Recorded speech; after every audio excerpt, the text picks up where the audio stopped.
Hello বন্ধুরা, দুপুর হয়ে গেছে আর আজকে আমি দুপুরে কী কী খাবো, দুপুরে আজকে মেনু কী কী আছে সেটাই তোমাদের সাথে শেয়ার করবো।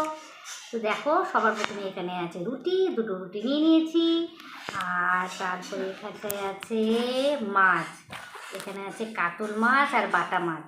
এটা মা রসুন পেঁয়াজ দিয়ে ঝাল করেছে।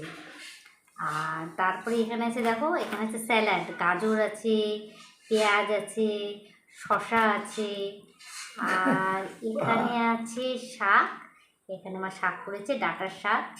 আর দেখো এখানটায় আছে, এখানে আছে মাছের ঝোল, কাতল মাছের ঝোল। এরকম মাছটা বুঝছো, ইয়ামি। তো চলো খাই।